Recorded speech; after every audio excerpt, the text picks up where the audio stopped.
Assalamualaikum warahmatullahi wabarakatuh. Nama saya Nasir Ahmad Tahir. Assalamualaikum warahmatullahi wabarakatuh. Nama saya Fajar Kautsar. Ketika rindu dengan keluarga, apa yang kalian lakukan? Ya, utamanya sih pasti kita minjem dulu izin ya, minjem HP lewat Pak Prinsipal. Kemudian beliau kalau ACC, HP itu kita bisa pakai dan ya otomatis lah kita WA-an sama orang tua, ngasih apa kabar bagaimana sampai sejauh apa sekarang. Dari kitanya minta kabar dari beliau, beliau juga mau tahu kabar kita gimana. Terus kalau untuk Pak Nasir bagaimana nih? Kalau kangen nih? Kan kita sama. Tentunya kita kan punya peraturan, punya nizam gitu kan, kita itu. Jadi kita harus mengambil dulu izin, terus kita minta kalau dikasih izin baru kita bisa berkomunikasi ya. Kita telepon lah sepuasnya gitu kan, bisa seharian gitu kan dengan keluarga. Dan mereka pun ya tentunya selalu mensupport, selalu berikan masukan-masukan dan nasihat juga buat kita supaya tetap semangat lah di Ghana sekolah di sana. Tapi ada yang unik nih. Apa nih? Dulu itu kalau mau kontak sama keluarga, itu kita dikasih waktu hari Sabtu ya kan? Iya betul. Dari jam 10 sampai jam 12. Nah, sedangkan kami ini waktu itu 100 orang lebih gitu. Jadinya kita harus minta izin dulu ke yang megang Labcom, Iya. karena di situ ada laptop komputer yang di dalamnya itu ada WhatsApp. Jadi kita diberi cuma 15 menit 15 menit ya betul. untuk komunikasi, entah itu telepon. Nah, teleponnya itu lewat komputer itu ya kan. Seperti itu, ya. Nah, lewat headset juga baru kita telepon. Jadi sangat terbatas lah untuk yang pertama-pertama dulu ya. Iya betul. Ya seperti itu. Oke, kita lanjut pertanyaan selanjutnya.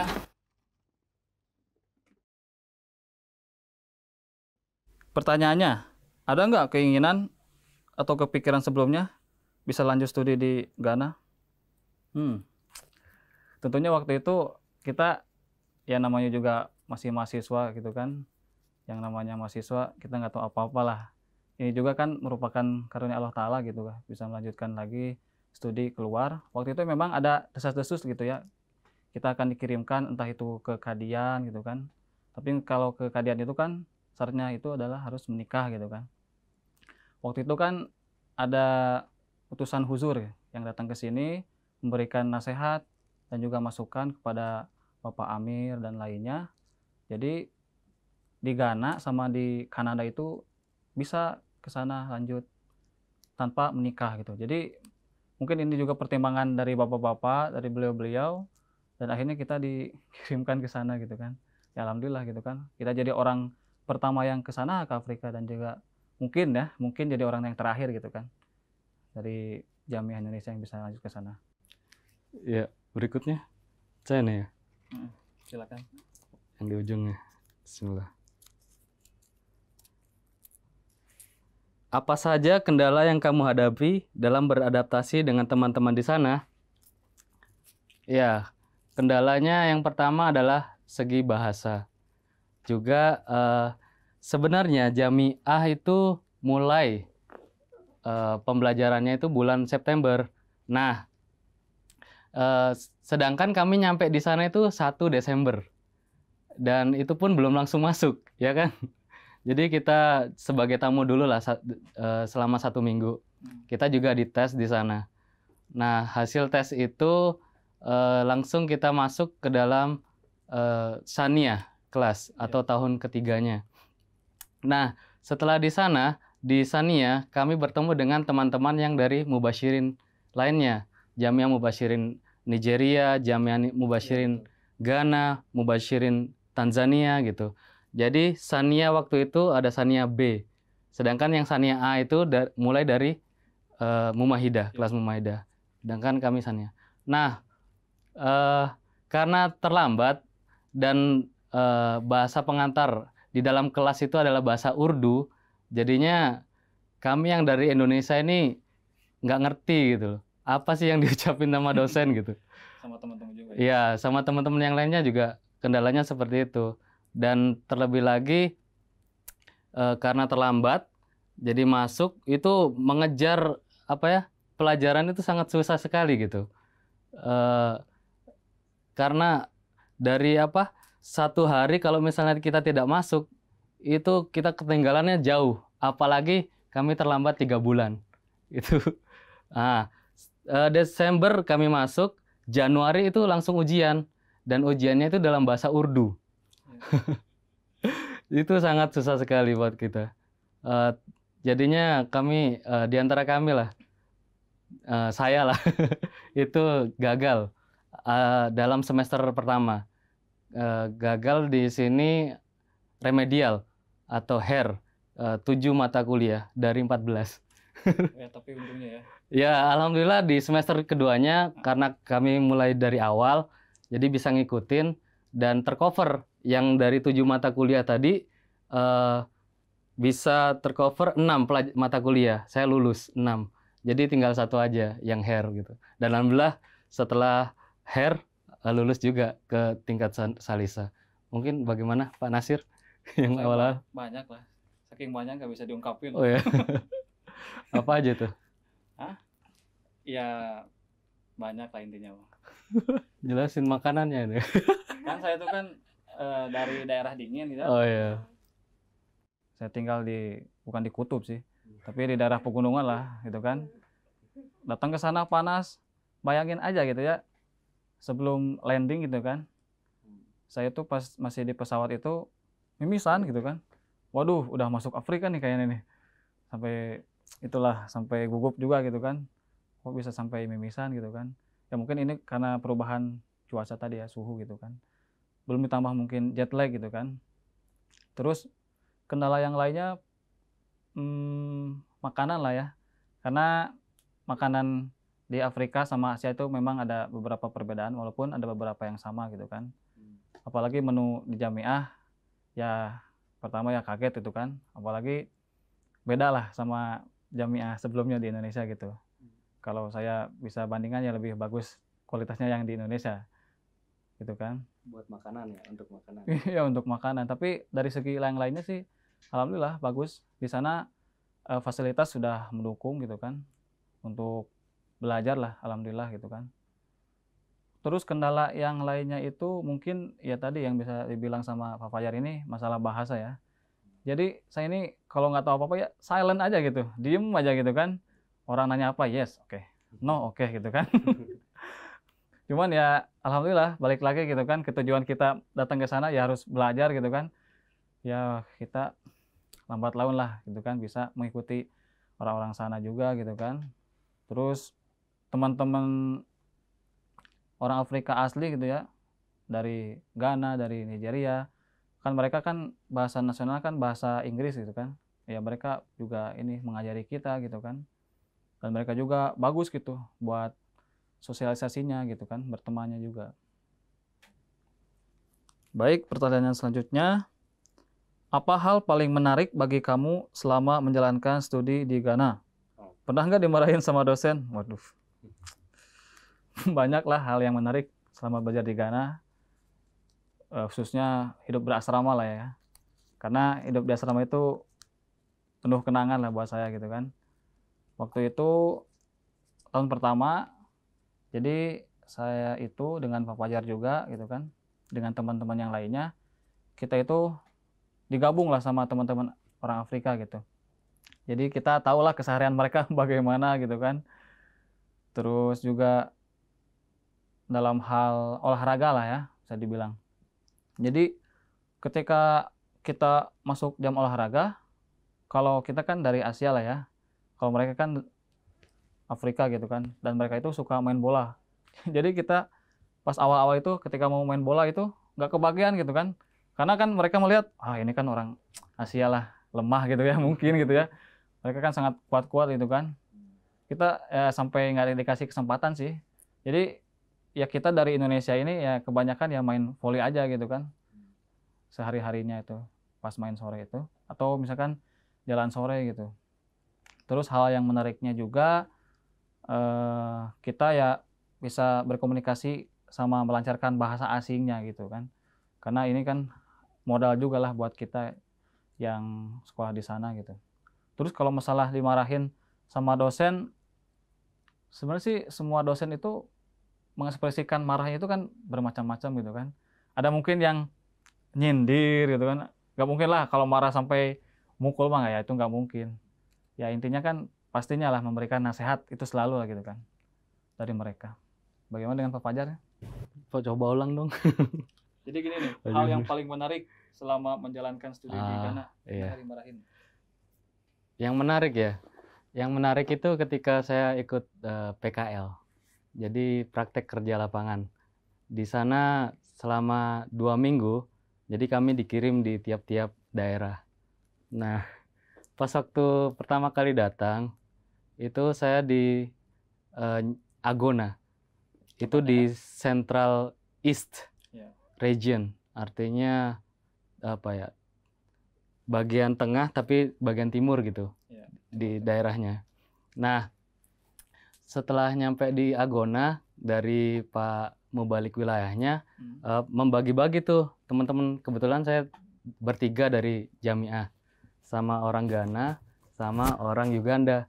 Nah, setelahnya saya tuh diposkan ke Nyakrom, nama tempatnya, nama cabangnya lah gitu ya. Ditempatkan di sana ya. Karena di sana nggak ada Mubalik, jadi kamilah yang berdayakan. Nah, pas waktu nyampe di sana, karena perjalanan jauh gitu ya, kami nyari yang pertama itu adalah toiletnya gitu. Nah, ternyata toiletnya waktu itu masih dikunci, digembok gitu. Sama Pak Imam, disuruh lah anaknya itu tolong bukain buat Pak Mubalik katanya. Nah, pas waktu dibuka, ternyata itu ada sumur gitu. Sumur kecil. Nah, pas waktu saya lihat, ternyata itu tempat BAB gitu. Iya, karena di Afrika ya. Karena di Afrika Udah kita. aneh lah kayak gitu ya. Saya aneh karena hal baru kan. Iya, kan kita sebelumnya belum pernah lihat yang kayak gitu. Iya kan. Nah, terus kemudian di sebelahnya ada lagi toilet gitu. Nah, saya kira ini mungkin buat orang sini gitu, yang sebelahnya buat tamu gitu. Iya. Nah, pas dibuka lagi, sama lagi sumur. Nah, Beda. karena tahu saya masuk di sumur itu, maksudnya di kamar mandi itu toilet, kemudian saya dikasih koran. Saya nggak perlu baca koran nih saya gitu. Iya. Ternyata buat apa coba itu? Buat ceboknya gitu. Iyalah, kita harus memaklumi lah standar. Kalau orang Indonesia kan apa ya, buat dibaca gitu ya. Kalau di sana buat ceboknya gitu. Iyalah. Terus ternyata pas saya lihat, di dalamnya banyak koran juga gitu. Kita mengenal kebudayaan orang sana juga lah. Betul. Dari hal terkecil juga kita harus tahu. Jadi saya selama 2 minggu di sana gitu. Iya. Ya. Kemudian setelah itu beberapa hari kemudian ada seorang anak yang lagi digendong ibunya. Jadi si anak ini tidak bisa jalan. Nah, karena apa ya, ibunya itu datang ke imam. Jadi di sana itu masing-masing cabang itu ada imam masjid lah yang mimpin sholat. Nah, di imam itu dibawalah si anak ini. Terus beliau cerita, kebetulan saya ada di situ, dipanggil gitu sama imamnya. Ini loh, ada ibu-ibu ngasih anaknya ke kita gitu. Jadi si anak ini ternyata punya luka besar sekali sampai sini nih. Nah, sama Pak Imam ini dibuka lah lukanya itu, dan kita bisa ngelihat tulangnya itu loh, putihnya tulang. Jadi ngeri sekali saya itu. Iya.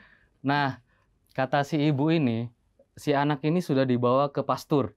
Kata Pak pasturnya, angkat tangan gitu. Wah, iya, nggak bisa nyembuhin.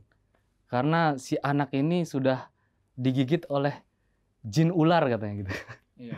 Jadi mereka percayalah hal-hal seperti itu. Animisme, dinamisme masih kuat di sana kan. Emang. Jadi percaya seperti hal itu. Kemudian Pak pastur ini nyaranin supaya bawalah ke rumah sakit gitu. Iya. Nah, si ibu ini udah membawa ke 3 kota besar di Ghana untuk menyembuhkan ini.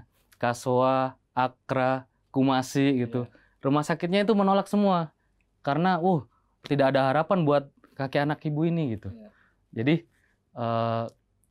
sama Pak Imam dijelaskan lah dalam bahasa Ghananya gitu. Dan sedangkan saya dalam bahasa Inggrisnya. Saya bilang Ahmadiyah ini tidak percaya yang begini-begini Bu gitu. Jadi saat itulah kami berkumpul berdoa bersama gitu. Yang doa yang kita ketahui, Allahumma adhibil ba'sa'i anta syafi la syifa'a ila syifa'uka syifa'a la yughadiruka sakoma. Dan saya translate bahasa Inggris supaya si ibu ini mengerti gitu. Dan si anak pun mengerti.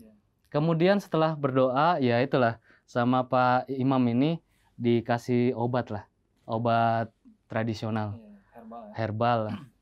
Dan setelah 3 hari kemudian, ternyata si ibu ini nggak nganter lagi gitu. Kemana nih? Jadi ibunya ada pekerjaan di luar, tapi anaknya coba yang datang gitu. Sembuh ya? Iya sembuh, maksudnya tadinya nggak bisa gerak, nggak bisa berjalan. Jadi si anak ini udah bawa tongkat gitu, satu tongkat, dan berjalan dari rumahnya sampai rumah Pak Imam coba. Ya Allah, kata saya luar biasa nih perkembangannya. Dan saya lihat yang tadinya kelihatan tulangnya itu menutup dagingnya itu. Dan seminggu kemudian, 2 minggu kemudian, alhamdulillah itu yang namanya borok itu udah hilang semua dan sembuh total. Alhamdulillah. Jadi mungkin itulah yang kisah yang menarik gitu ya. Banyak lah ya pengalamannya. Alhamdulillah banyak lah yang kita bisa share. Aku ya? Bismillah. Apa nih?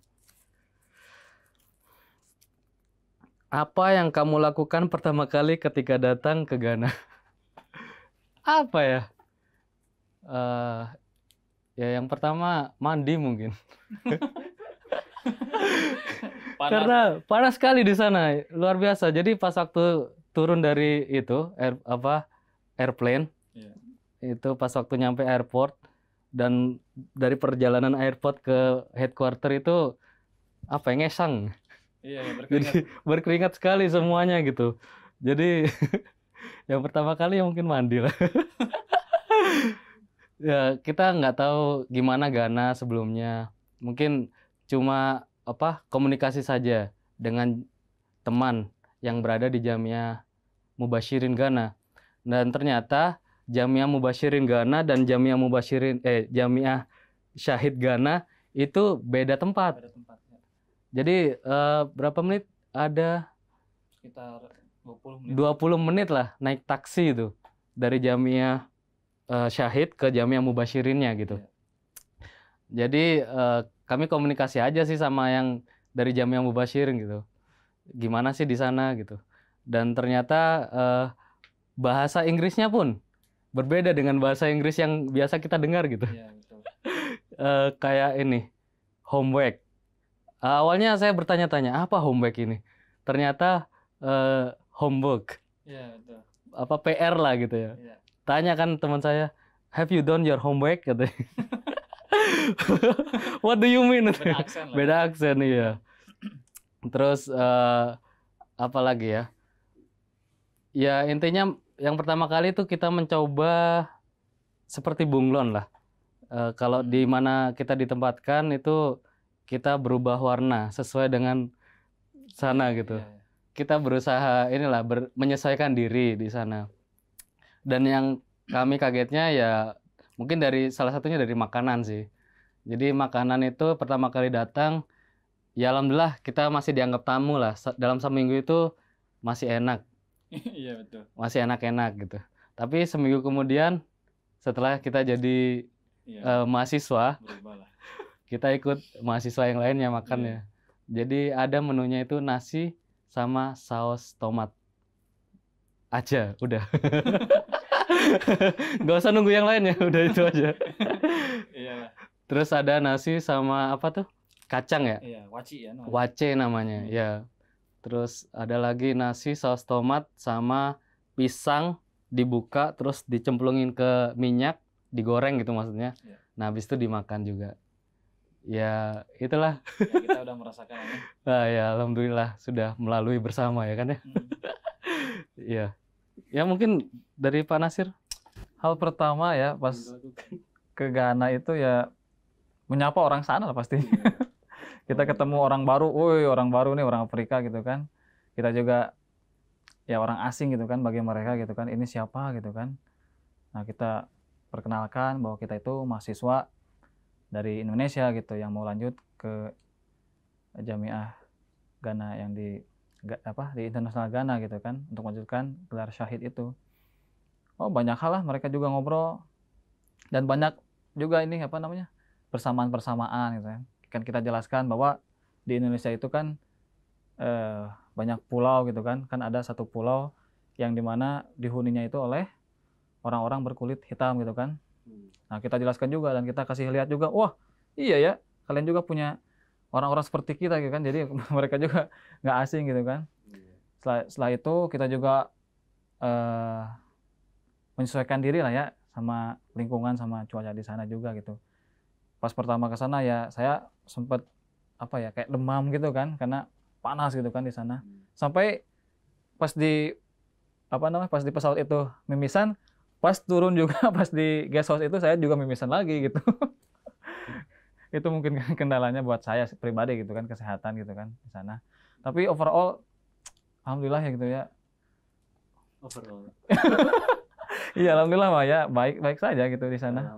Kita bisa menyelesaikan studi tepat waktu gitu kan, tidak ada kendala apapun gitu kan. Alhamdulillah bisa selamat gitu kan sampai sini gitu.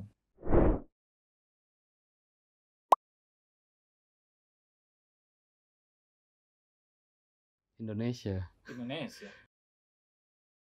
Karena lahir di Indonesia. Intinya di Ghana itu rempah-rempahnya itu lebih sedikit dan nggak lengkap. Mereka itu nggak memproduksi apa-apa sih sebenarnya. Ya, jadi mereka tuh rata-rata impor dari luar negeri. Jadi harga sayuran tuh mahal-mahal. Kita buat bala-bala tadi tuh harganya 30 sedian. Artinya 30 sedi kali 3.000 berapa tuh? 90.000 untuk mau beli buat bala-bala doang gitu. Jadi ya Indonesia lah. Yo, alhamdulillah setelah di Indonesia naiklah berapa kilo.